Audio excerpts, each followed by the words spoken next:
Hello students, now we will start next chapter moving charges and magnetism। उसका introduction की हम बात कर रहे हैं। आप ये देखिए, जैसे हमने इलेक्ट्रोस्टेट्स में क्या पढ़ा था, हमने वहां पर डिस्कस किया था कि कोई भी चार्ज पार्टिकल है उसके चारों तरफ इलेक्ट्रिक फील्ड प्रोड्यूस हो जाता है। इसी तरह से कोई भी मैग्नेट होता है तो मैग्नेट के चारों तरफ मैग्नेटिक फील्ड प्रोड्यूस हो जाएगा। तो यहां पर हम इलेक्ट्रोमैग्नेटिज्म की बात कर रहे हैं। इलेक्ट्रोमैग्नेटिज्म का मतलब क्या हुआ कि इलेक्ट्रिसिटी और मैग्नेटिज्म में क्या रिलेशन हो सकता है। तो सबसे पहले इसके बारे में जो है वो ऑरेस्टेड ने बताया था। उसने ये बताया था कि कोई भी करंट कैरिंग वायर है उसके चारों तरफ मैग्नेटिक फील्ड जो है वो प्रोड्यूस हो जाता है, राइट। और मैग्नेटिक फील्ड प्रोड्यूस हो जाता है, इसको हम किस तरह से कह सकते हैं कि जैसे ही मान लीजिए करंट कैरिंग वायर के पास में हम कोई मैग्नेटिक निडल रखते हैं तो मैग्नेटिक निडल में डिफ्लेक्शन आ जाता है। तो मैग्नेटिक निडल में डिफ्लेक्शन का आना इस बात को बताता है कि करंट कैरिंग वायर की वजह से चारों तरफ मैग्नेटिक फील्ड प्रोड्यूस हुआ है। तो यहां पर हम इलेक्ट्रोमैग्नेटिज्म में क्या डिस्कस करने वाले हैं कि किस तरह से इलेक्ट्रिक करंट और मैग्नेटिज्म का रिलेशन है। तो इलेक्ट्रोमैग्नेटिज्म क्या होता है बच्चों? The branch of physics which deals with the magnetism due to electric current और मूविंग चार्जेस। मूविंग चार्जेस और इलेक्ट्रिक करंट की वजह से जो मैग्नेटिक फील्ड जो प्रोड्यूस होता है उसको हमें यहां पे डिस्कस करना है, जिसको हम क्या बोलते हैं? इलेक्ट्रोमैग्नेटिज्म बोलेंगे। तो अगेन हम इलेक्ट्रोमैग्नेटिज्म तो डिफाइन कर सकते हैं, the branch of physics which deals with the magnetism due to electric current और moving charges is called electromagnetism.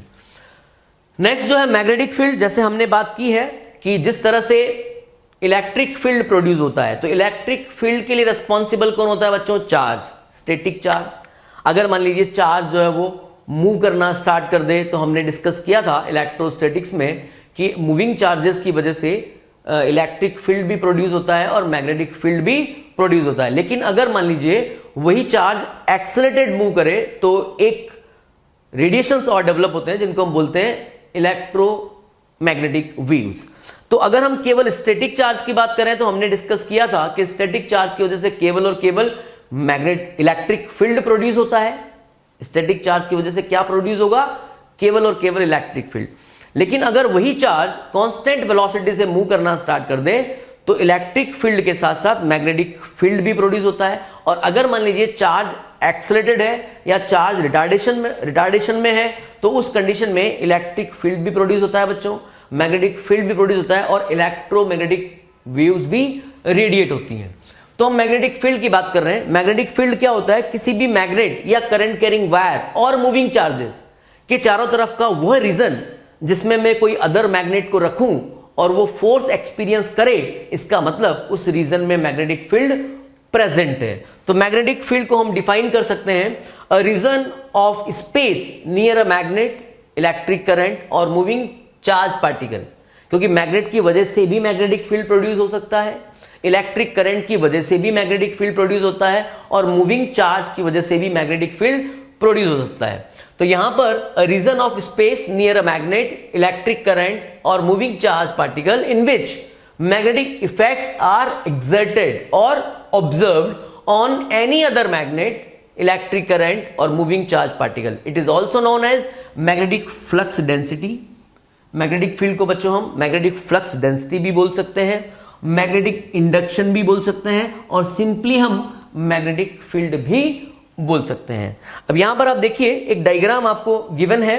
ये एक मैग्नेट है और मैग्नेट के चारों तरफ जो है वो आयरन के पीसेस जो है वो रखे हुए हैं। तो आप देखिए जैसे ही हम आयरन के पीसेस रखते हैं तो ये मैग्नेट उसको अट्रैक्ट कर लेता है। मैग्नेट अट्रैक्ट कर लेता है, इसका मतलब ये है कि उस मैग्नेट के चारों तरफ जो है वो मैग्नेटिक फील्ड प्रेजेंट हो गया है और उस मैग्नेटिक फील्ड की वजह से जो है उसने आयरन जो पीसेस है उसको अपनी तरफ अट्रैक्ट कर लिया है। तो इस तरह से आपको जो आयरन पीसेस जो अट्रैक्ट होते हैं तो इस तरह से वो अरेंज हो जाएंगे, ठीक है। नेक्स्ट है ऑरेस्टेड एक्सपेरिमेंट।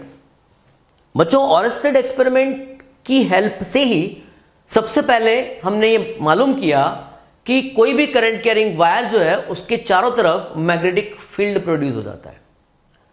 जनरली क्या होता है कि अगर मान लीजिए हमारे पास एक मैग्नेटिक निडल है और मैग्नेटिक निडल में एन और एस दो पोल होते हैं। अगर मैं उस मैग्नेटिक निडल को किसी जगह पर रखता हूं तो उसका एनएस जो है, एन और एस पोल जो है वो हमेशा नॉर्थ साउथ डायरेक्शन में, ज्योग्राफिक जो नॉर्थ है और ज्योग्राफिक जो साउथ है नॉर्थ साउथ डायरेक्शन में पॉइंटेड रहता है। मतलब किसी भी मैग्नेटिक निडल का जो नॉर्थ पोल रहता है वो नॉर्थ डायरेक्शन में होता है, और साउथ पोल जो होता है, साउथ मैग्नेटिक पोल जो होता है, वो साउथ डायरेक्शन में रहता है, राइट। जिसको हम यहां पे इस तरह से देख सकते हैं। आप यहां देखिए कि जनरली ये एक मैग्नेटिक निडल है, और इस मैग्नेटिक निडल का एन इधर है, एस इधर है, और इसमें किसी भी तरह का कोई करंट फ्लो नहीं हो रहा है। अब अगर मैं डायरेक्शन की बात करूं बच्चों, तो डायरेक्शन में क्या होता है, जैसे मान लीजिए ये यहां पर ये एन होता है, यहां एस हो गया, और आप नॉर्थ की तरफ मुंह करके खड़े हो जाएं, और उसके राइट साइड में अगर आप नॉर्थ की तरफ मुंह करके खड़े होंगे तो राइट साइड में ईस्ट होगा, तो ईस्ट कहीं यहां होगा बच्चों, और इसकी ऑपोजिट साइड में जो है वो वेस्ट होगा। तो ये नॉर्थ ये हो गया बच्चों, साउथ इधर हो जाएगा, ईस्ट ये हो जाएगा, और वेस्ट ये हो जाएगा। तो जनरली क्या होता है, अगर मैं इसमें किसी भी तरह का कोई करंट फ्लो नहीं करता हूं, तो इस करंट कैरिंग वायर की वजह से किसी भी तरह का कोई मैग्नेटिक फील्ड भी नहीं होगा। जब मैग्नेटिक फील्ड नहीं होगा तो जनरली जो मैग्नेटिक निडल होगी वो कहां रहेगी बच्चों, नॉर्थ साउथ डायरेक्शन में रहेगी। नॉर्थ पोल जो है मैग्नेट का वो नॉर्थ डायरेक्शन में रहेगा, और मैग्नेट का साउथ पोल जो है वो किधर रहेगा, साउथ डायरेक्शन में रहेगा, राइट। तो यहां पर लेकिन जैसे ही हम इसमें करंट फ्लो करते हैं, आप देखिए मैंने यहां पर क्या किया है बच्चों, ये स्विच को मैंने ऑन किया, जैसे मैंने स्विच को ऑन किया और बैटरी से करंट फ्लो स्टार्ट हो गया, राइट। ये निडल जो है वो इसके जस्ट नीचे रखी हुई है। अगर ये वायर है, वायर के जस्ट नीचे निडल रखी हुई है, इधर नॉर्थ है इधर साउथ है। जब इस वायर में किसी भी तरह का कोई करंट फ्लो नहीं होगा तो निडल बिल्कुल नॉर्थ साउथ डायरेक्शन में रहेगी, राइट। लेकिन जैसे ही मैंने स्विच को ऑन किया और स्विच को ऑन करके करंट फ्लो स्टार्ट हुआ, करंट फ्लो स्टार्ट होते ही निडल ने डिफ्लेक्शन देना स्टार्ट कर दिया। निडल में डिफ्लेक्शन का आना इस बात को रिप्रेजेंट करता है कि वायर में जो करंट फ्लो हुआ है उसकी वजह से उसके चारों तरफ जो है वो मैग्नेटिक फील्ड प्रोड्यूस हो गया है। कौन बता रहा है, निडल का डिफ्लेक्शन इस बात को बता रहा है, राइट।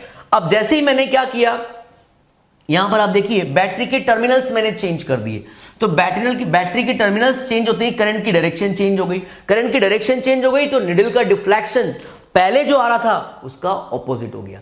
ये किसने बताया बच्चों, ये ऑरस्टेड ने कुछ एक्सपेरिमेंट किए, और उस एक्सपेरिमेंट के बेस पर उसने बताया कि कोई भी करंट कैरिंग वायर जो होता है उसके चारों तरफ मैग्नेटिक फील्ड प्रोड्यूस हो जाता है। अब क्योंकि मैग्नेटिक फील्ड हमें दिखाई नहीं देता है, हम किस बेस पर बोलते हैं, हम जब वहां पर मैग्नेटिक निडल को रखेंगे तो मैग्नेटिक निडल में डिफ्लेक्शन का आना इस बात को रिप्रेजेंट करता है कि करंट कैरिंग वायर के चारों तरफ मैग्नेटिक फील्ड प्रोड्यूस हो गया है। तो आप देखिए ऑरस्टेड ने सबसे पहले यह बात की थी। ऑरस्टेड showed that the electric current through the conducting wire deflects the magnetic needle held near the wire।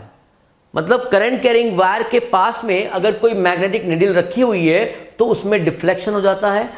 Magnetic needle में डिफ्लेक्शन का होना इस बात को रिप्रेजेंट करता है कि करंट कैरिंग वायर के चारों तरफ मैग्नेटिक फील्ड प्रोड्यूस हुआ है। It means current carrying wire produces magnetic field in its surrounding. अब मैग्नेटिक फील्ड लाइंस, कोई भी स्ट्रेट वायर है उसमें करंट फ्लो हो रहा है, तो उस स्ट्रेट वायर की वजह से मैग्नेटिक फील्ड जब होगा तो डेफिनेटली मैग्नेटिक फील्ड लाइंस भी होंगी। तो मैग्नेटिक फील्ड लाइंस कैसी होंगी, उसने कहा कि अगर स्ट्रेट वायर है तो मैग्नेटिक फील्ड लाइंस जो है वो सर्कुलर होती है। अब सर्कुलर कैसे होंगी बच्चों, आप देखिए ये राइट हैंड पाम रूल से हम इसको निकाल सकते हैं, राइट हैंड थंब रूल से हम इसको पता कर सकते हैं। आप ये देखिए, अगर मान लीजिए ये वायर है और इस वायर में करंट फ्लो हो रहा है इस तरह से, राइट। आप इस वायर को राइट हैंड से इस तरह से पकड़े कि थंब जो है वो करंट की डायरेक्शन में रहे, तो जो कर्लिंग फिंगर्स होंगी ये इस तरह से कर्लिंग फिंगर्स, ये जो कर्लिंग फिंगर्स होंगी, राइट, वो किसको रिप्रेजेंट करेगी, मैग्नेटिक फील्ड लाइंस को रिप्रेजेंट करेंगी। इसका मतलब ये हुआ कि स्ट्रेट करंट कैरिंग वायर की वजह से जो मैग्नेटिक फील्ड लाइंस होती है वो कैसी होती है, सर्कुलर होती है। अब मान लीजिए सर्कल कैसा बनना है, सर्कल ऐसा। आप देखिए ये राइट हैंड है हमारा, करंट की डायरेक्शन में हमने किसको रखा बच्चों, थंब को रखा। कर्लिंग फिंगर्स ये हुई, तो ये किसको रिप्रेजेंट करेगी, मैग्नेटिक फील्ड लाइंस को। इस तरह से मैग्नेटिक फील्ड लाइंस होगी। अब मैग्नेटिक फील्ड लाइंस के किसी भी पॉइंट पे अगर मैं टेंजेंट ड्रॉ करता हूं तो वो किसको रिप्रेजेंट करेगी, वो उस पॉइंट पे मैग्नेटिक फील्ड की डायरेक्शन को रिप्रेजेंट करेगी। तो जैसे मान लीजिए ये करंट कैरिंग वायर है, करंट फ्लो हो रहा है, थंब की डायरेक्शन में करंट फ्लो हो रहा है, और ये मैग्नेटिक फील्ड लाइंस। अब आप यहां देखिए, अगर मान लीजिए ये ऊपर में बात करूं तो ऊपर में टेंजेंट की डायरेक्शन किधर होगी बच्चों, आपकी तरफ होगी। यहां पर बात करूंगा तो टेंजेंट की डायरेक्शन किधर होगी, नीचे की तरफ। यहां बात करूंगा टेंजेंट की डायरेक्शन किधर होगी, मेरी तरफ। यहां बात करेंगे टेंजेंट की डायरेक्शन किधर होगी, ऊपर की तरफ। तो ये टेंजेंट जब मैं ड्रॉ करता हूं तो वो किसको रिप्रेजेंट करता है, मैग्नेटिक फील्ड की डायरेक्शन को रिप्रेजेंट करता है उस पॉइंट पे। अब आप देखिए, अगर मैं करंट की डायरेक्शन को रिवर्स कर देता हूं, करंट की डायरेक्शन को रिवर्स करने का मतलब है करंट ऐसे फ्लो हो रहा है, अगेन हमें राइट हैंड की हेल्प से ही पता करना है मैग्नेटिक फील्ड लाइंस को। तो अब क्या किया मैंने, करंट की डायरेक्शन यूं फ्लो हो रही है इस तरफ, मतलब हम कह सकते हैं कि यहां से और इधर जो है वो करंट फ्लो हो रहा है। तो मैंने थंब को जो है वो इस तरह से रखा, करंट की डायरेक्शन में थंब रहेगा और magnetic field lines, right hand को यूज करना है और मैग्नेटिक फील्ड लाइंस। अब मैग्नेटिक फील्ड लाइंस तो अब भी सर्कुलर ही होंगी लेकिन डायरेक्शन चेंज हो जाएगी। पहले कैसी थी बच्चों, जब करंट की डायरेक्शन ये थी तो मैग्नेटिक फील्ड लाइंस ये थी, आप देखिए ये मैग्नेटिक फील्ड लाइंस, राइट। अब जैसे ही करंट की डायरेक्शन को हमने ऐसे किया, रिवर्स कर दिया, तो आप देखिए थंब ये हो गया, मैग्नेटिक फील्ड लाइंस अब ऐसी हो जाएंगी।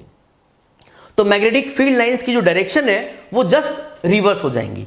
ऐसा ऑरस्टेड ने बताया, और किस बेस पर बताया, एक्सपेरिमेंट के बेस पर बताया।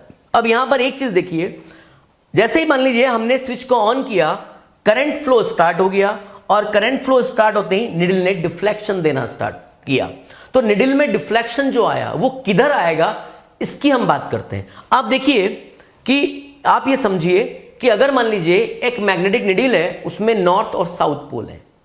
नॉर्थ पोल को आप पॉजिटिव पोल मानिए, साउथ पोल को आप नेगेटिव पोल मान लीजिए, राइट। अब मैं इसको कंपेयर करता हूं बच्चों इलेक्ट्रिक डाइपोल से।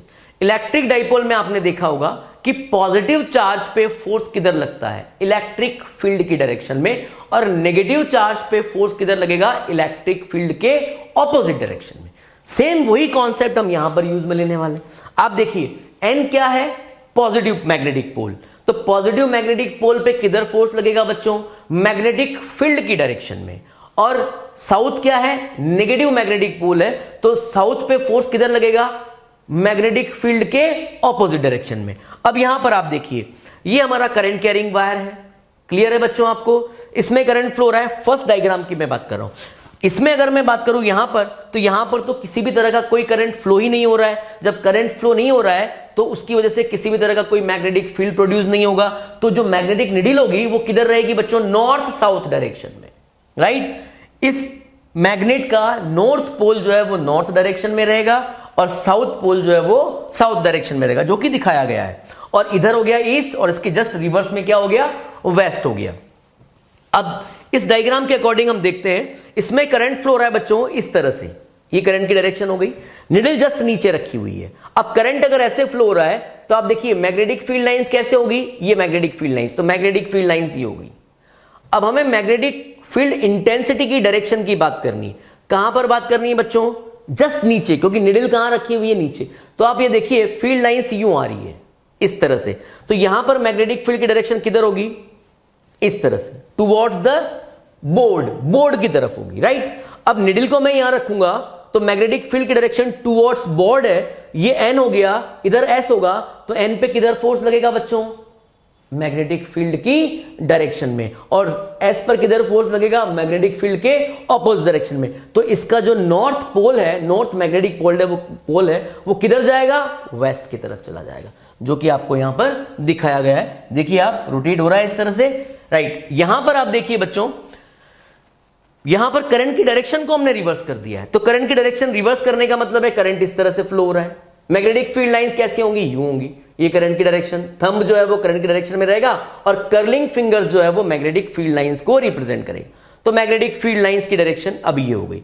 तो जस्ट मैं नीचे बात करूं तो नीचे मैग्नेटिक फील्ड की डायरेक्शन आपकी तरफ होगी, नीचे मैग्नेटिक फील्ड की डायरेक्शन आपकी तरफ होगी। अब यहां पे नॉर्थ पोल, जनरली तो वो ऐसे रहेगा, लेकिन जैसे ही करंट फ्लो करेंगे तो नॉर्थ पे किधर फोर्स लगेगा बच्चों, मैग्नेटिक फील्ड की डायरेक्शन में, साउथ पे किधर फोर्स लगेगा, मैग्नेटिक फील्ड के ऑपोजिट डायरेक्शन में। तो अब इसका नॉर्थ, मैग्नेटिक निडल का नॉर्थ किधर चला जाएगा, ईस्ट डायरेक्शन में, मतलब आपकी तरफ। आप देखिए यहां पर नॉर्थ जो है वो किधर आ गया, ईस्ट की तरफ आ गया, और इसका जो साउथ है वो किधर चला गया, वेस्ट की तरफ चला गया। तो इस तरह से हम ये कह सकते हैं कि कोई भी करंट कैरिंग वायर की वजह से मैग्नेटिक फील्ड प्रोड्यूस होता है, और अगर हम करंट की डायरेक्शन को रिवर्स कर दें तो मैग्नेटिक फील्ड लाइंस की डायरेक्शन भी जो है वो रिवर्स हो जाएगी। तो यहां पर आप देखिए पहला पॉइंट क्या है, when the direction of current in conductor is reversed then deflection of magnetic needle is also reversed. अभी हमने देखा कि पहले करंट की डायरेक्शन ये थी, तो मैग्नेटिक फील्ड, मैग्नेटिक नीडल का जो डिफ्लेक्शन था वो हमें कुछ अलग मिला, और जैसे हमने करंट की डायरेक्शन को रिवर्स किया, डिफ्लेक्शन जस्ट उसके ऑपोजिट मिला। तो सबसे पहली बात तो क्या हुई, when the direction of current in conductor is reverse then deflection of magnetic needle is also reverse. दूसरा, ऑब्जर्वेशन के बेस पर जो इन्होंने कंक्लूजन निकाला वो ये निकाला कि अगर मान लीजिए मैं उस करंट कैरिंग वायर में करंट का मैग्नीट्यूड चेंज कर देता हूं, मतलब अगर मैं करंट इंक्रीज कर देता हूं, तो करंट इंक्रीज करने से क्या होगा, किसी पर्टिकुलर पॉइंट पे मैं बात करूं, उस पॉइंट पे मैग्नेटिक फील्ड जो है वो बढ़ जाएगा। मैग्नेटिक फील्ड का बढ़ जाना मतलब मैग्नेटिक नीडल का डिफ्लेक्शन भी बढ़ जाएगा। और जैसे से हम उस करंट कैरिंग वायर से करंट को कांस्टेंट रखते हुए जब मैं उस करंट कैरिंग वायर से दूर जाऊंगा, तो मैग्नेटिक फील्ड की वैल्यू जो है वो कम होती जाएगी। पास में मैग्नेटिक फील्ड ज्यादा होगा और दूर जाने पर मैग्नेटिक फील्ड कम हो जाएगा। तो यहां पर आप देखिए, on increasing the current in conductor और bringing the needle closer to the conductor the deflection of magnetic needle increases, right? मान लीजिए निडल की पोजीशन फिक्स है और करंट आपने इंक्रीज कर दिया, तो करंट इंक्रीज कर दिया तो उसी निडल के पास में अब मैग्नेटिक फील्ड कुछ ज्यादा होगा। और अगर मान लीजिए करंट की वैल्यू को आप कांस्टेंट रखते हुए उस निडल को पास में रहेंगे, तो भी डिफ्लेक्शन क्या हो जाएगा, ज्यादा हो जाएगा, क्योंकि कांस्टेंट करंट के लिए करंट कैरिंग वायर के पास में मैग्नेटिक फील्ड ज्यादा होगा और दूर में जब हम जाएंगे तो मैग्नेटिक फील्ड की वैल्यू कम होती जाएगी। ठीक है बच्चों? हाँ बच्चों, नेक्स्ट स्टार्ट करने वाले हैं हम बायो-सावर्ट लॉ। ऑरेस्टेड ने तो केवल ये बताया कि कोई भी करंट कैरिंग वायर है उसके चारों तरफ मैग्नेटिक फील्ड जो है वो प्रोड्यूस हो जाता है, लेकिन किसी भी करंट कैरिंग वायर की वजह से किसी भी पर्टिकुलर पॉइंट पे कितना मैग्नेटिक फील्ड प्रोड्यूस होगा, उसके लिए जो फॉर्मूला दिया वो किसने दिया, बायो-सावर्ट ने दिया, जिसको हम बायो-सावर्ट लॉ भी हम बोल सकते हैं। तो बायो-सावर्ट लॉ में जैसे मान लीजिए कोई भी करंट कैरिंग वायर आपको दिया हुआ है, ये करंट कैरिंग वायर है एक्स वाई, इसमें करंट फ्लो रहा है एक्स से वाई की तरफ। तो बायो-सावर्ट ने क्या किया, सबसे पहले तो एक करंट कैरिंग एलिमेंट की वजह से किसी पॉइंट पे मैग्नेटिक फील्ड की बात की, फिर उसने इंटीग्रेशन की हेल्प से पूरे वायर की वजह से किसी पॉइंट पर मैग्नेटिक फील्ड की बात की। तो जैसे मान लीजिए ये X Y current carrying wire है, इसमें करंट फ्लो रहा है एक्स से वाई, और यहां पर मैंने एक एलिमेंट ले लिया करंट एलिमेंट, जिसको मैं ये एक एलिमेंट में बोल सकता हूं आइडियल वेक्टर, इसको हम बोलेंगे। और जिस पॉइंट पे मुझे मैग्नेटिक फील्ड की बात करनी है वो पॉइंट पी है। पॉइंट पी का जो पोजीशन वेक्टर है वो आर वेक्टर है, और पोजीशन वेक्टर की डायरेक्शन हमेशा करंट कैरिंग वायर का जो एलिमेंट है उससे और उस पॉइंट की तरफ होती है जिस पॉइंट पे मुझे मैग्नेटिक फील्ड की बात करनी है। तो आप देखिए ये आर वेक्टर हो गया, इसकी डायरेक्शन एलिमेंट से लेकर पी की तरफ होगी।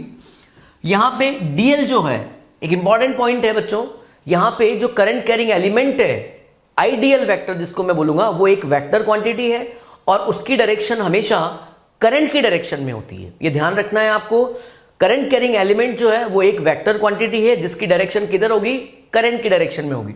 तो करंट फ्लो हो रहा है नीचे से ऊपर की तरफ, तो इस एलिमेंट की जो डायरेक्शन होगी वो कहीं इस तरह से होगी, राइट। अब यहां पे करंट कैरिंग एलिमेंट और आर वेक्टर के बीच में जो एंगल है वो हमने थीटा बोल दिया है, और इस एलिमेंट की वजह से जो मैग्नेटिक फील्ड यहां पे प्रोड्यूस हो रहा है वो मैग्नेटिक फील्ड हमने बोला डीबी वेक्टर। अब यहां पे क्रॉस दिखाया हुआ है, क्रॉस का मतलब होता है मैग्नेटिक फील्ड प्लेन के परपेंडिकुलर इनवर्ड है, और डॉट का मतलब होता है मैग्नेटिक फील्ड जो है वो प्लेन के परपेंडिकुलर आउटवर्ड है। तो यहां पे क्रॉस दिखाया गया है, मतलब यहां पे जो मैग्नेटिक फील्ड प्रोड्यूस हो रहा है वो इनवर्ड है, और एक हम दिखाते हैं डॉट से, तो डॉट का मतलब होता है बच्चों प्लेन के परपेंडिकुलर आउटवर्ड। तो बायो-सावर्ट ने जो लॉ दिया वो लॉ क्या है कि कोई भी करंट कैरिंग एलिमेंट की वजह से किसी पॉइंट पे जो मैग्नेटिक फील्ड प्रोड्यूस होता है, वो जो मैग्नेटिक फील्ड होता है वो डायरेक्टली प्रोपोर्शनल टू लेंथ होगा, यानी कि डीबी इज प्रोपोर्शनल टू, मैं डीएल बोल सकता हूं, उस एलिमेंट की लेंथ के डायरेक्टली प्रोपोर्शनल होगा। उस एलिमेंट में फ्लो होने वाले करंट के डायरेक्टली प्रोपोर्शनल होगा, दैट मींस मैं डीबी इज प्रोपोर्शनल टू आई कह सकता हूं। आइडियल वेक्टर और आर वेक्टर के बीच का जो एंगल है थीटा, उसके साइन थीटा के डायरेक्टली प्रोपोर्शनल होगा, दैट मींस मैं डीबी इज प्रोपोर्शनल टू क्या बोल सकता हूं, साइन थीटा। और उस पॉइंट की जो एलिमेंट से डिस्टेंस है उसके स्क्वायर के इनवर्सली प्रोपोर्शनल होगा। दैट मींस मैं कह सकता हूं dB is proportional to 1/r²। जब मैं इन सभी को मिला के लिखूंगा तो मैं कह सकता हूं बच्चों dB is proportional to ideal sine theta upon r² के बराबर। और जब भी हम प्रोपोर्शनल साइन हटाएंगे तो एक कांस्टेंट आएगा, तो यहां पर आप देखिए कांस्टेंट जो है वो है μ0/4π। μ0/4π यहां पर एक कांस्टेंट है, तो फॉर्मूला हमारा बनेगा dB is equal to μ0 I dl sine theta upon 4π small r²।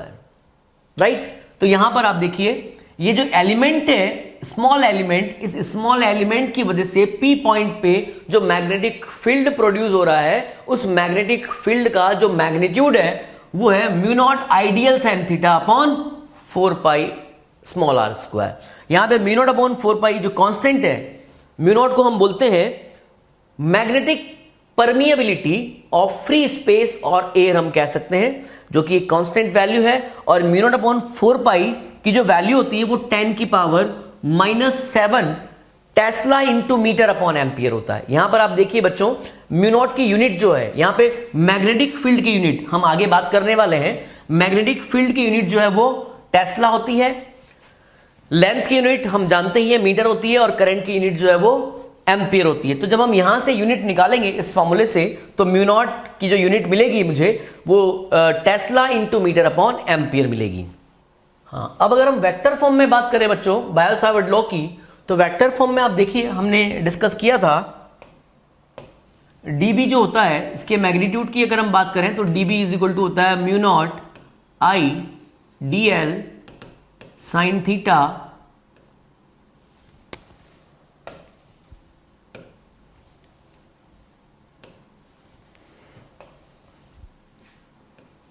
Theta upon 4π r²।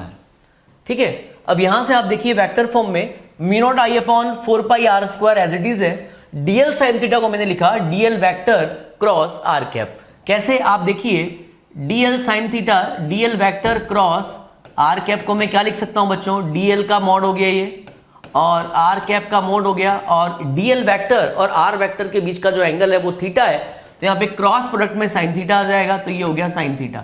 जब मैं इसको सॉल्व करूंगा तो ये dl हो गया, इसकी वैल्यू 1 होती है, और ये हो गया साइन थीटा। तो एक तरह से ये वैल्यू किसके बराबर है बच्चों, dl साइन थीटा के बराबर। तो वेक्टर फॉर्म में मैंने क्या किया है, इस dl साइन थीटा को मैंने क्या लिख दिया, dl vector cross r cap लिख दिया।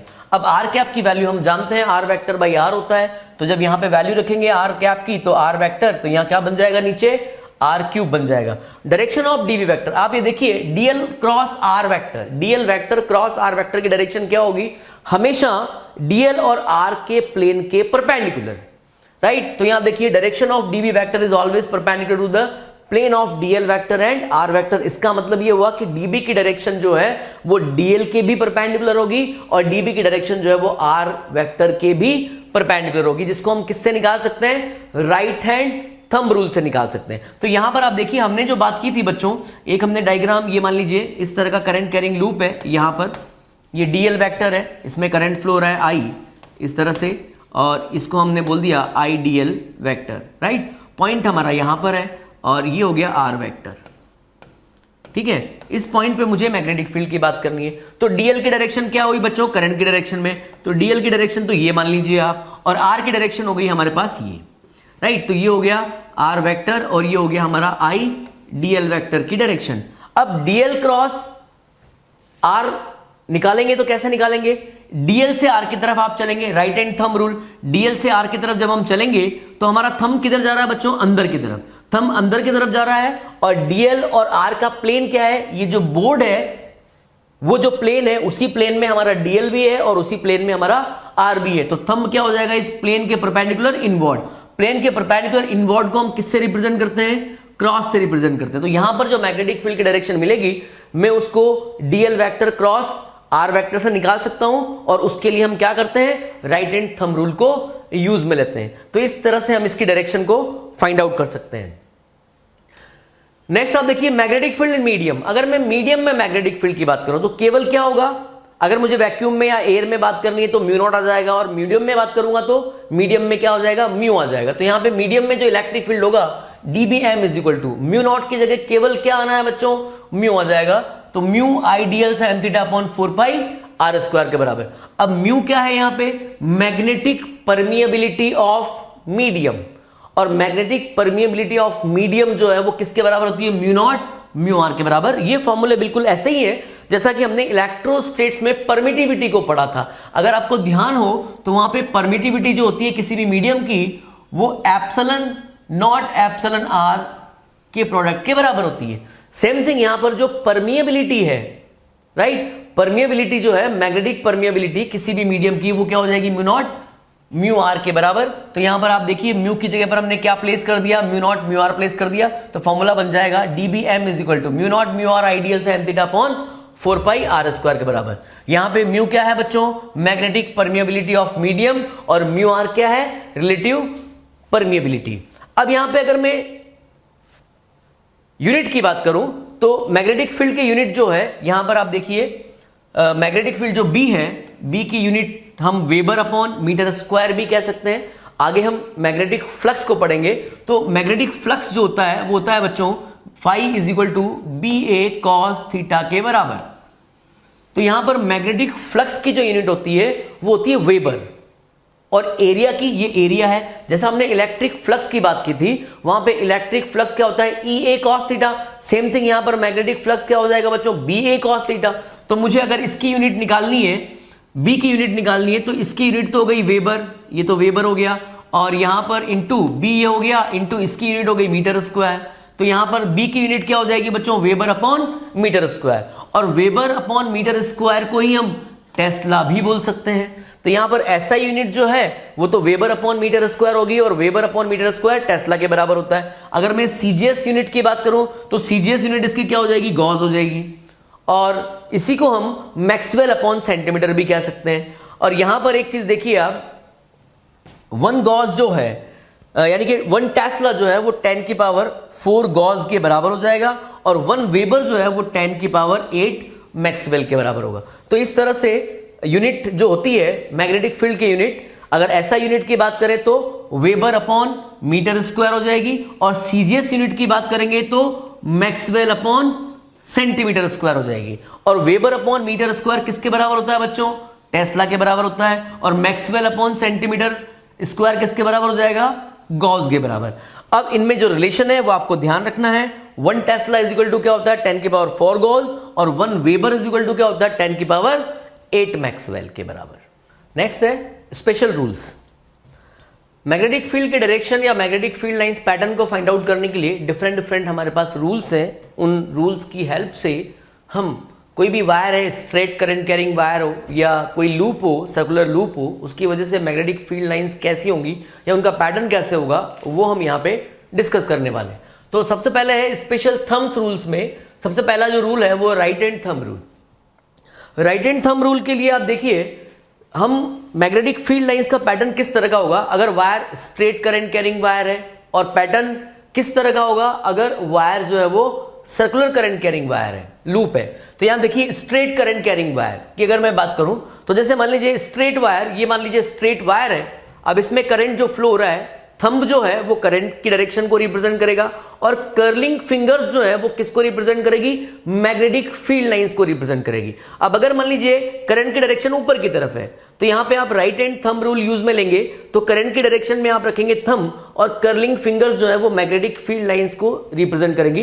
तो मैग्नेटिक फील्ड लाइंस जो होंगी वो कॉन्सेंट्रिक सर्कुलर लूप होंगी किसी भी वायर की वजह से, स्ट्रेट वायर की वजह से। अगर मान लीजिए मैंने करंट की डायरेक्शन को रिवर्स कर दिया, करंट जस्ट नीचे की तरफ है, तो यहां पर आप देखिए करंट की डायरेक्शन में मैंने थंब लिया, तो मैग्नेटिक फील्ड लाइंस जो है वो अब भी कॉन्सेंट्रिक सर्कुलर ही होंगी, लेकिन डायरेक्शन जो है वो अपोजिट हो जाएगी। तो यहां फर्स्ट आप देखिए स्ट्रेट करंट की वजह से thumb in the direction of current, thumb किसको रिप्रेजेंट करेगा बच्चों, डायरेक्शन ऑफ करंट को रिप्रेजेंट करेगा, और curling fingers gives the field lines pattern.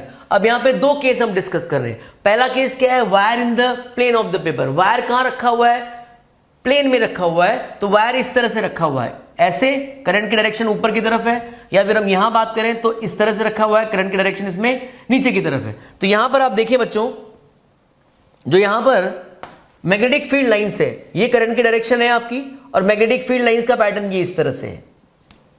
मतलब मैं कह सकता हूं anti clockwise, concentric and circular field lines. यहां पर आप देखिए इस तरह से मान लीजिए करंट की डायरेक्शन नीचे है तो मैग्नेटिक फील्ड लाइंस जो है वो इस तरह से होंगी। मैग्नेटिक फील्ड लाइंस की डायरेक्शन जैसा कि आपको यहां पर दिया हुआ है, अब ये क्लॉकवाइज हो जाएंगी, क्लॉकवाइज हो गई concentric and circular field lines. Second जो केस है, wire is perpendicular to the plane of the paper, wire जो है वो प्लेन के परपेंडिकुलर रखा हुआ है तो मैग्नेटिक फील्ड लाइंस कैसे होंगी। यहां पे डॉट दिखाया हुआ है, आप देखिए डॉट, और यहां करंट दिखाया हुआ है। इसका मतलब क्या है कि वायर जो है वो इस प्लेन के परपेंडिकुलर ऐसे रखा हुआ है और करंट की डायरेक्शन आपकी तरफ है, तो करंट की डायरेक्शन में मैंने रखा थंब, तो मैग्नेटिक फील्ड लाइंस कैसी होंगी बच्चों, इस तरह से। आप देखिए ये मैग्नेटिक फील्ड लाइंस हो गई, तो मैग्नेटिक फील्ड की डायरेक्शन आपको यहां पर गिवन है, तो यहां पर सामने से आप देखेंगे तो कैसी है magnetic field lines, anti clockwise direction में, और concentric and circular field lines. यहां पे आप देखिए क्रॉस दिखाया हुआ है, आई जो है वो क्रॉस है, क्रॉस का मतलब है कि वायर जो है वो इस प्लेन के परपेंडिकुलर है लेकिन करंट की डायरेक्शन अंदर की तरफ है, तो करंट की डायरेक्शन में मैंने रखा थंब, तो मैग्नेटिक फील्ड लाइंस इस तरह से हो जाएंगी, ये मैग्नेटिक फील्ड लाइंस हो गई, तो मैग्नेटिक फील्ड लाइंस यहां पर क्या हो जाएंगी, क्लॉकवाइज डायरेक्शन में, राइट। अब अगर मान लीजिए लूप जो है वो सर्कुलर लूप है, यहां हमने स्ट्रेट वायर की बात की थी, अब सर्कुलर करंट कैरिंग लूप है, तो करंट कैरिंग लूप में क्या होगा, अब क्या हो जाएगा, जस्ट उल्टा हो जाएगा बच्चों। जो कर्लिंग फिंगर्स है वो करंट की डायरेक्शन को रिप्रेजेंट करेगा और थंब जो है वो सेंटर पर मैग्नेटिक फील्ड की डायरेक्शन को रिप्रेजेंट करेगा। तो यहां पे देखिए सर्कुलर करंट में क्या होगा, curling fingers in the direction of current, curling fingers किसको रिप्रेजेंट कर रहा है, डायरेक्शन ऑफ करंट को रिप्रेजेंट कर रहा है। थंब क्या करेगा, मैग्नेटिक फील्ड के डायरेक्शन को रिप्रेजेंट करेगा। तो यहां देखिए, यहां पर आप देखिए करंट जो है वो कैसा है, एंटी क्लॉकवाइज डायरेक्शन में करंट फ्लो रहा है, ये करंट है, यहां पर ये मैं करंट कह सकता हूं, इस जगह पर ये आई दिया हुआ है आपको, राइट। अब करंट की डायरेक्शन में आप कर्लिंग फिंगर्स रखेंगे, थंब किधर जा रहा है बच्चों, इस प्लेन के परपेंडिकुलर आउटवर्ड, तो मैग्नेटिक फील्ड क्या हो जाएगा, डॉट का मतलब होता है प्लेन के परपेंडिकुलर आउटवर्ड, तो मैग्नेटिक फील्ड की डायरेक्शन को कौन रिप्रेजेंट करेगा, थंब रिप्रेजेंट करेगा। यहां पर आप देखिए करंट की डायरेक्शन जो है वो क्लॉकवाइज डायरेक्शन में, ये करंट आपको मिल गया क्लॉकवाइज डायरेक्शन में, तो आप कर्लिंग फिंगर्स को कैसे रखेंगे, डायरेक्ट कर्लिंग फिंगर्स को रखेंगे आप करंट की डायरेक्शन में, थंब किधर जा रहा है बच्चों, अंदर की तरफ, तो मैग्नेटिक फील्ड की डायरेक्शन क्या हो जाएगी, अंदर की तरफ हो जाएगी, इस प्लेन के परपेंडिकुलर अंदर की तरफ हो जाएगी। सेकंड केस में आप यहां देखिए, यहां पर आप देखिए करंट जो फ्लो हो रहा है वो ये प्लेन जो है, लूप का जो प्लेन है वो इसके प्लेन के परपेंडिकुलर है, मतलब लूप अब ऐसे है इस तरह से, राइट। तो यहां पे करंट कैसे फ्लो हो रहा है, इस तरह से करंट फ्लो हो रहा है, तो करंट की डायरेक्शन में आप रखेंगे कर्लिंग फिंगर्स, थंब किधर जा रहा है, ये थंब की डायरेक्शन, थंब की डायरेक्शन को कौन रिप्रेजेंट करेगा, मैग्नेटिक फील्ड, मैग्नेटिक फील्ड को हम थंब से रिप्रेजेंट कर सकते हैं, राइट। यहां पर आप देखिए इसमें करंट फ्लो हो रहा है ऐसे, ये करंट इस तरह से फ्लो हो रहा है, तो करंट की डायरेक्शन में मैं रखूंगा कर्लिंग फिंगर्स, तो थंब की डायरेक्शन मैग्नेटिक फील्ड को रिप्रेजेंट करेगी, तो यहां पर मैग्नेटिक फील्ड इस तरह से होगा और यहां पर मैग्नेटिक फील्ड की डायरेक्शन ये हो जाएगी। तो यहां पर ध्यान रखना है, यहां पर जो लूप है वो इस प्लेन में रखा हुआ है, यहां पे जो लूप है वो प्लेन के परपेंडिकुलर है, मतलब ये हुआ कि यहां पे तो लूप ऐसे रखा हुआ है और इस तरह से दिखाया गया है, यहां पे लूप जो है वो इस तरह से रखा हुआ है, मतलब इस लूप का जो प्लेन है वो इस बोर्ड के प्लेन के परपेंडिकुलर है। तो इस तरह से हम करंट की डायरेक्शन से मैग्नेटिक फील्ड जो प्रोड्यूस होगा सेंटर पे वो किधर होगा वो हम फाइंड आउट कर सकते हैं। नेक्स्ट आप देखिए एक रूल है राइट हैंड पाम रूल, जो फ्लेमिंग ने दिया था, और this rule gives the direction of magnetic field vector at a point due to current carrying straight wire. Current carrying straight wire की वजह से किसी भी पॉइंट पर मैग्नेटिक फील्ड की डायरेक्शन क्या होगी वो हम इस रूल से निकाल सकते हैं, जिसको हम नॉक नॉक रूल भी बोलते हैं। आप ये देखिए, इसके लिए आप देखिए ये स्ट्रेट वायर है, स्ट्रेट वायर के लिए हम बात कर रहे हैं अभी, तो करंट की जो डायरेक्शन है उसको तो हम थंब से रिप्रेजेंट करेंगे, और क्योंकि राइट हैंड पाम है तो राइट हैंड हमें यूज में लेना है, राइट। और मैग्नेटिक फील्ड निकालना है, जिस पॉइंट पे मैग्नेटिक फील्ड निकालना है हमारी उंगलियों को उस तरफ रखेंगे। देखिए ये तो करंट की डायरेक्शन हो गई बच्चों, थंब से रिप्रेजेंट की जा रही है, मैग्नेटिक फील्ड मुझे यहां निकालना है तो उंगलियां उस तरफ रहेंगी। अब नॉक करेंगे हम ऐसे, तो किधर नॉक कर रहे हैं, अंदर की तरफ, तो मैग्नेटिक फील्ड की डायरेक्शन क्या हो जाएगी, इस प्लेन के परपेंडिकुलर इनवर्ड, तो यहां पे इस पॉइंट पे मैग्नेटिक फील्ड प्लेन के परपेंडिकुलर इनवर्ड हो जाएगा। अब अगर मैं बी पॉइंट पे बात करूं तो मुझे हाथ को रखना पड़ेगा ऐसे, क्योंकि उंगलियां उस तरफ होना चाहिए जिस तरफ मुझे मैग्नेटिक फील्ड की डायरेक्शन निकालना है। तो ये तो हो गया थंब जो कि करंट की डायरेक्शन को रिप्रेजेंट करेगा। मुझे क्यू पॉइंट पे मैग्नेटिक फील्ड की बात करें तो उंगलियां किस तरफ रहेंगी, क्यू पॉइंट की तरफ। अब नॉक करेंगे तो ऐसे, तो मतलब मैग्नेटिक फील्ड की डायरेक्शन कैसे हो जाएगी बच्चों, इस प्लेन के परपेंडिकुलर आउटवर्ड। ऐसे यहां पर आप देखिए ये एक ट्राइंगल है, राइट, जो कि 3 स्ट्रेट वायर से मिलकर बना हुआ है। यहां पे करंट ऐसे फ्लो हो रहा है, यहां पे करंट ऐसे है और यहां पे करंट ऐसे फ्लो हो रहा है। तो करंट की डायरेक्शन में मैंने रखा थंब, ठीक है। मैग्नेटिक फील्ड निकालना है बीच में कहीं, तो हमारी जो उंगलियां जो है वो उस तरफ रहेगी, नॉक करेंगे तो ऐसे अंदर की तरफ। इसकी वजह से बात करूंगा तो करंट की डायरेक्शन में थंब, उंगलियां उस पॉइंट की तरफ जिस तरफ मुझे निकालना है मैग्नेटिक फील्ड, तो अंदर। यहां पे बात करेंगे तो आप देखिए ये तो हो गया हमारा करंट की डायरेक्शन और ये अंदर की तरफ। तो इस तरह से मैग्नेटिक फील्ड यहां पर क्या हो जाएगा, इनवर्ड। सिमिलरली आप यहां देखिए इसमें करंट फ्लो रहा है इस तरह से, ठीक है। तो करंट की डायरेक्शन में थंब रखेंगे, उंगलियां उस तरफ रहेंगी जिस तरफ मैग्नेटिक फील्ड निकालना, नॉक करेंगे तो बाहर की तरफ। तो इस तरह से हम कोई भी स्ट्रेट वायर है उसकी वजह से मैग्नेटिक फील्ड फाइंड आउट कर सकते हैं। अब अगर मान लीजिए एक और रूल है, फ्लेमिंग का एक और रूल है, wire is perpendicular to the plane of the paper, जिसको हम स्लाइडिंग रूल भी कह सकते हैं। यहां पर जो वायर है वो इस प्लेन में रखे हुए हैं, यहां पर जो वायर है वो इस प्लेन के परपेंडिकुलर है। आप देखिए यहां पे करंट फ्लो रहा है आई और डॉट से रिप्रेजेंट किया गया है। डॉट का मतलब क्या हुआ बच्चों कि ये जो वायर है वो इस प्लेन के परपेंडिकुलर है और डॉट है इसका मतलब है करंट आपकी तरफ है, ऐसे करंट की डायरेक्शन ये हो गई, ठीक है ना। और मुझे मैग्नेटिक फील्ड निकालना है इस तरह से। तो आप देखिए करंट की डायरेक्शन में आपने ये इस तरह से, मैग्नेटिक फील्ड निकालना है मुझे पी पॉइंट पे, तो उंगलियां उस तरफ रखेंगे। करंट की डायरेक्शन में मैंने थंब रखा तो पी पॉइंट पे नॉक करेंगे तो ऊपर की तरफ, स्लाइडिंग रूल इस तरफ। तो ये मैग्नेटिक फील्ड की डायरेक्शन यहां पर मिल गई। अब यहां पर आप देखिए क्रॉस जो है, करंट की डायरेक्शन क्या है, क्रॉस। क्रॉस का मतलब है करंट अंदर की तरफ है। तो ये तो करंट, थंब तो करंट की डायरेक्शन में हो गया, पॉइंट हमारा किधर है उस तरफ, तो उंगलियां उस तरफ और ये नीचे। तो इसको मैं स्लाइडिंग रूल भी कह सकता हूं। तो इससे पहले वाले केस में हमने क्या डिस्कस किया बच्चों, वायर जो है वो प्लेन में रखा हुआ है, यहां पे जो वायर है वो किधर है, प्लेन के परपेंडिकुलर है, और करंट की डायरेक्शन आउटवर्ड है और इनवर्ड है। तो इनकी हेल्प से हम मैग्नेटिक फील्ड की डायरेक्शन फाइंड आउट कर सकते हैं किसी भी पॉइंट पे। नेक्स्ट है comparison between Biot-Savart law and Coulomb's law. यहां पर हमें बायो-सावर्ट लॉ और कूलम्ब्स लॉ में कंपैरिजन की बात करनी है। तो एक तो हम दोनों में सिमिलरिटीज क्या है और डिफरेंसेस क्या है वो दोनों हम डिस्कस करेंगे। तो पहले हम डिस्कस करने वाले हैं सिमिलरिटीज।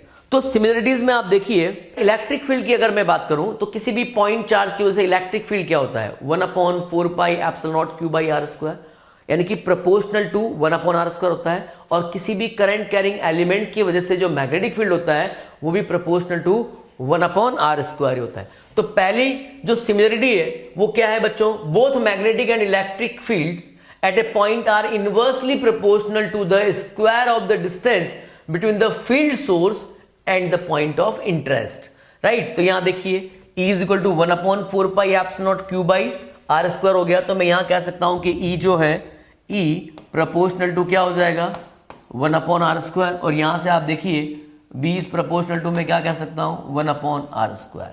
दूसरा पॉइंट है both are long range fields. आप देखिए इस फॉर्मूले के अकॉर्डिंग अगर मैं बात करूं तो R = इन्फाइनाइट पे जब मैं लेके जाऊंगा तो B क्या होगा, 0 होगा। तो लॉन्ग रेंज ये फील्ड्स हैं। और थर्ड जो पॉइंट है, the principle of superposition applies to both field. दोनों ही फील्ड पे हम प्रिंसिपल ऑफ सुपरपोजिशन अप्लाई कर सकते हैं। मान लीजिए डिफरेंट वायर की वजह से किसी पॉइंट पे मुझे मैग्नेटिक फील्ड निकालना है, तो हम ईच एंड एवरी वायर की वजह से उस पॉइंट पे मैग्नेटिक फील्ड निकालेंगे और प्रिंसिपल ऑफ सुपरपोजिशन की हेल्प से हम टोटल मैग्नेटिक फील्ड वहां पर निकाल लेंगे। ऐसा ही हमने इलेक्ट्रिक फील्ड में भी किया था। एक चार्ज की वजह से किसी पॉइंट पे इलेक्ट्रिक फील्ड आ रहा है, किसी दूसरे चार्ज की वजह से भी इलेक्ट्रिक फील्ड आ रहा है। अब नेट इलेक्ट्रिक फील्ड मुझे निकालना है तो मैं क्या करूंगा, उन दोनों इलेक्ट्रिक फील्ड को प्रिंसिपल ऑफ सुपरपोजिशन की हेल्प से नेट इलेक्ट्रिक फील्ड में वहां पर फाइंड आउट कर सकता हूं। तो यहां पर जो सिमिलरिटीज है, एक तो दोनों में proportional to 1/r² law follow होगा, दूसरा जो है दोनों ही लॉन्ग रेंज फील्ड्स हैं, और तीसरा जो है दोनों ही फील्ड्स में हम प्रिंसिपल ऑफ सुपरपोजिशन को अप्लाई कर सकते हैं। नेक्स्ट जो है वो है डिफरेंसेस। डिफरेंसेस में आप फर्स्ट देखिए बच्चों, फर्स्ट डिफरेंस क्या है कि इलेक्ट्रोस्टैटिक फील्ड जो है वो चार्ज की वजह से प्रोड्यूस होता है, राइट। और चार्ज क्या है, स्केलर क्वांटिटी है। जबकि मैग्नेटिक फील्ड जो प्रोड्यूस होता है वो करंट कैरिंग एलिमेंट की वजह से होता है, और करंट कैरिंग एलिमेंट को हमने क्या लिया है, वेक्टर क्वांटिटी लिया है। तो यहां पे मैग्नेटिक फील्ड में जो सोर्स है वो एक वेक्टर क्वांटिटी है और इलेक्ट्रोस्टैटिक फील्ड में जो सोर्स है वो स्केलर क्वांटिटी है। तो फर्स्ट जो डिफरेंस है वो यही है, the electrostatic field is produced by a scalar source namely the electric charge, the magnetic field is produced by A vector source जिसको हम बोलते हैं आइडियल वेक्टर। सेकंड जो पॉइंट है वो है the electrostatic field is along the displacement vector joining the source and the field points. किसी भी चार्ज की वजह से जो मैं किसी पॉइंट पे इलेक्ट्रिक फील्ड की बात करूंगा तो उस इलेक्ट्रिक फील्ड की जो डायरेक्शन होगी वो चार्ज और उस पॉइंट को ज्वाइन करने वाली लाइन के अलोंग ही इलेक्ट्रिक फील्ड की डायरेक्शन होगी। जैसे मान लीजिए ये पॉइंट चार्ज है क्यू, इस पॉइंट चार्ज की वजह से मुझे यहां पे इलेक्ट्रिक फील्ड निकाला, ज्वाइन करने वाली लाइन ये हो गई और क्योंकि पॉजिटिव है तो पॉजिटिव की वजह से अवे फ्रॉम द चार्ज हो गया, ठीक है ना। लेकिन मैग्नेटिक फील्ड की डायरेक्शन जो होगी वो किधर होती है बच्चों, डीएल एंड आर के प्लेन के परपेंडिकुलर। तो ये दूसरा डिफरेंस है। तो यहां पर अगेन हम कह सकते हैं the electrostatic field is along the displacement vector joining the source and the field point. The magnetic field is perpendicular to the plane containing the displacement vector r vector and the current element ideal vector. तो यहां पे dl vector and r vector के perpendicular होगा और यहां पर source और point of interest को join करने वाली लाइन के along होगा। किसमें, इलेक्ट्रोस्टैटिक फील्ड में। थर्ड जो पॉइंट है, there is an angle dependence in the Biot-Savart law which is not present in the electrostatic case. Electrostatic case में किसी भी पॉइंट पे इलेक्ट्रिक फील्ड की अगर मुझे बात करनी तो वहां पे एंगल से कोई लेना देना नहीं है। लेकिन मैग्नेटिक फील्ड की अगर हम बात करेंगे तो आपने देखा होगा फॉर्मूले में dB इज इक्वल टू क्या होता है, mu naught upon 4 pi I dl sin theta upon r square के बराबर। तो यहां पे थीटा पे भी डिपेंड करेगा। तो आप देखिए जैसे मान लीजिए ये करंट कैरिंग वायर है, ये एक मैं करंट कैरिंग वायर की बात करता हूं, ये करंट कैरिंग वायर है, राइट, इसमें करंट फ्लो रहा है इधर, राइट, ये मैंने एलिमेंट ले लिया और हमारा पॉइंट ऑफ इंटरेस्ट ये है। तो यहां से यहां तक तो ये आर की डायरेक्शन हो गई बच्चों, ये आर वेक्टर हो गया, डीएल की डायरेक्शन ये हो जाएगी, दोनों के बीच में एंगल मान लीजिए ये थीटा है।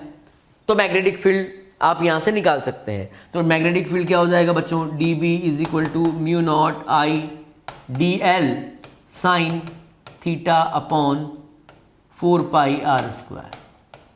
अब इसी में आप देखिए अगर ये पॉइंट जो है P यहां नहीं होकर यहां होता, P डैश इस जगह पर होता, तो यहां पर P डैश होता, तो इसको मैं जब मैं आगे बढ़ाऊंगा तो अब क्या हो गया, R की डायरेक्शन किधर होती है बच्चों, R की डायरेक्शन एलिमेंट से उस पॉइंट की तरफ, तो R की डायरेक्शन ये हो गई, ये R की डायरेक्शन हो गई और यही जो है वो DL की डायरेक्शन भी होगी, DL की डायरेक्शन भी यही होगी। तो both are in same direction. तो सेम डायरेक्शन का मतलब क्या हुआ, थीटा कितना हो गया, 0 डिग्री। तो इस पॉइंट पे मैग्नेटिक फील्ड कितना हो जाएगा, 0 के बराबर। अगर मैं पॉइंट नीचे लेता हूं मान लीजिए और एलिमेंट हमारा ये है, तो डीएल की डायरेक्शन तो क्या हो जाएगी, जो करंट की डायरेक्शन है, और वो किधर है, ऊपर की तरफ, और आर की डायरेक्शन किधर हो जाएगी बच्चों, अब नीचे की तरफ, क्योंकि हमारा पॉइंट ऑफ इंटरेस्ट किधर है, नीचे की तरफ है। अब एंगल कितना हो गया दोनों के बीच में, 180 डिग्री, और साइन 180 कितना होता है, 0। तो अगेन मैग्नेटिक फील्ड क्या हो जाएगा, 0 हो जाएगा।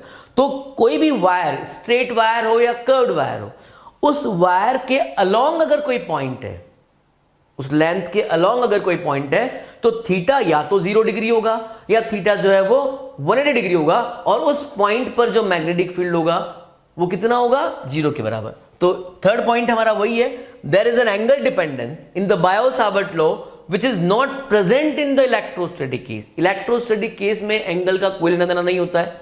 Magnetic field at any point in the direction of DL vector is 0 at any point in the direction of DL vector. DL vector की डायरेक्शन में जो किसी भी पॉइंट पे अगर मैं मैग्नेटिक फील्ड की बात करूंगा तो कितना होगा बच्चों, 0 के बराबर, क्योंकि उस लाइन के अलोंग थीटा या तो 0 डिग्री होगा या 180 डिग्री होगा, और साइन 0 और साइन 180 की वैल्यू कितनी होती है, 0 के बराबर, इसलिए वहां पर मैग्नेटिक फील्ड कितना हो जाएगा, 0 हो जाएगा।